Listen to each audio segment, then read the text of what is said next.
Custo de vida, emprego e desemprego, cesta básica, tarifas públicas, salário mínimo. Agora, na Brasil Atual, a análise do DIEESE.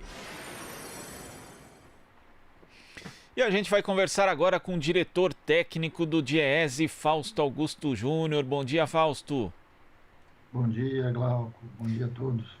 Fausto, primeiro queria que você falasse a respeito dos desafios, né? Hoje é 1º de maio, Dia do Trabalhador.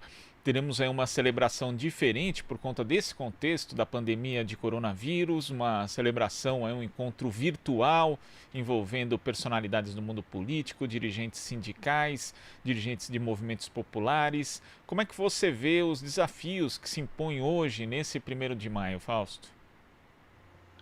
Bem, Glauco, esse é um 1º de maio diferente em vários sentidos, né? Ele não só é diferente do ponto de vista do formato, mas também do momento que o conjunto dos trabalhadores estão vivendo.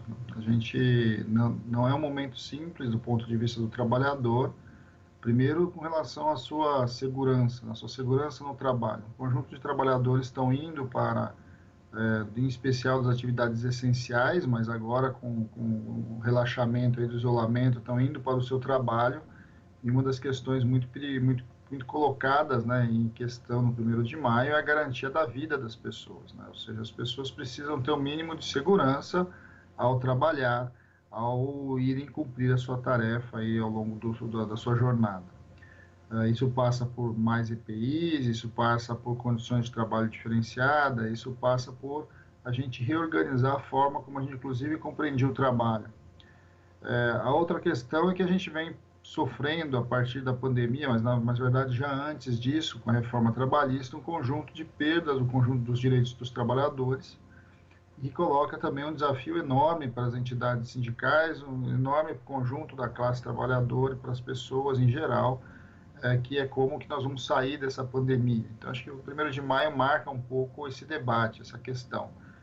Ele é o momento para que a gente faça a reflexão, faça a disputa, faça o protesto contra a perda de direitos, contra aí um rebaixamento da condição de trabalho das pessoas em geral. E, ao mesmo tempo, a gente vai ver aí daqui a pouquinho, né, mas essa questão de que também é um 1º de maio marcado pela perda dos postos de trabalho. Nós estamos perdendo muitos empregos, né, muitos empregos estão sendo destruídos pela crise. Ao mesmo tempo, a gente está vendo aí que a questão do emprego vai se transformar e vai se colocar, talvez, na pós-pandemia, como uma das principais discussões que a gente deve fazer e que esse 1º de maio está colocando, né? Ao mesmo tempo em que você tem ali uma série de questões, uma série de apoios para as empresas, etc., o que a gente não vê é a garantia de emprego, a garantia de estabilidade para o conjunto dos trabalhadores. Então, assim, é um 1º de maio diferente, é um 1º de maio em que a casa das pessoas vai ser a sua praça, né, o seu local de protesto. Hoje, o principal protesto é as pessoas ficarem dentro das suas casas.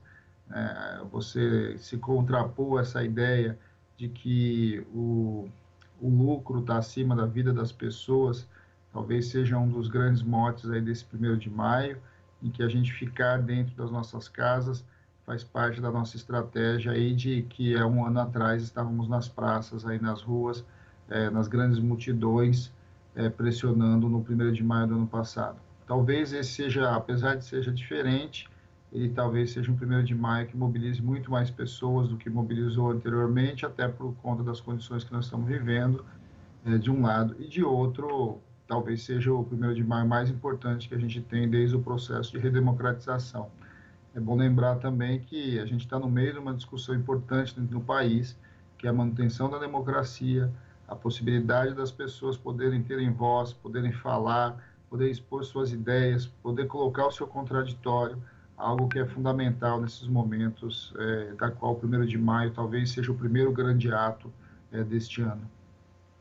Agora, você citou a questão do desemprego, né, Fausto? Nós tivemos ontem a divulgação dos dados da PNAD contínua mostrando que no primeiro trimestre de 2020 tivemos aí um acréscimo de 1.200.000 desempregados. Lembrando, né, que essa medida pega pouco os efeitos ainda da pandemia ali, que se fizeram sentir de forma mais aguda na segunda quinzena de março.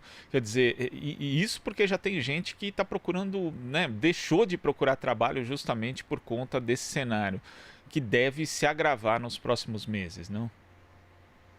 A gente começa agora um processo de começar a olhar um pouquinho melhor o que está acontecendo no mercado de trabalho a partir do coronavírus, né? Essa primeira pesquisa do IBGE, da PNAD, ela se refere ao primeiro trimestre, então ela vai pegar ali talvez a última quinzena de março, e só já na última quinzena de março, ali, olhando para o trimestre como um todo, a gente tem ali uma perda de empregos aí relativamente alta, né? Nós temos mais de 1.200.000 empregos perdidos, na verdade, postos de trabalho, né, dos quais 400.000 são empregos formais, 800.000 empregos informais, uma contingente de pessoas que vão deixando também de procurar emprego. Isso tem a ver com a própria dinâmica do isolamento, a própria dinâmica da doença, e esse número deve se agravar. Nós, pelo DIEESE, fizemos um levantamento recente e nós já detectamos alguma coisa perto de 240.000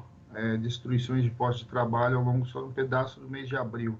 Então, vamos imaginar um pouco o que isso vai significar aí mais para frente. A gente deve chegar a números muito altos do ponto de vista da taxa de desemprego quando os dados de abril ficarem mais consolidados. Temos também muita dificuldade